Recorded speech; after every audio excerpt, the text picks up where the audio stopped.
Hello guys, may bago tayong gawain ngayon. Repair naman guys ng tiles. Nagtikalan kasi.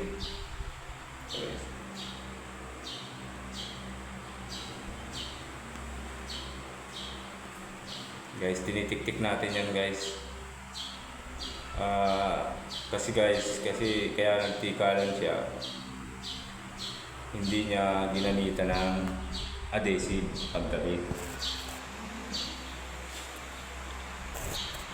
Ay porcelain ang ginamit niyang tiles guys, kaya nagtikalan siya. Kaya ang gagawin natin dito, dry pack, saka may adhesive tayong gagamitin yan.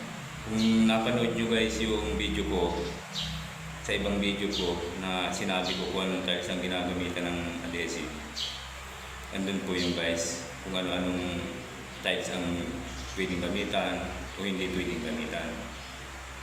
Yun guys, saka sa mga baguhan pa lang, pakipollow nyo ako para mapanood ninyo yung mga dapat gawin sa mga baguhan po, kung paano pag-tiles. Ganun lang po yung guys. Thank you po.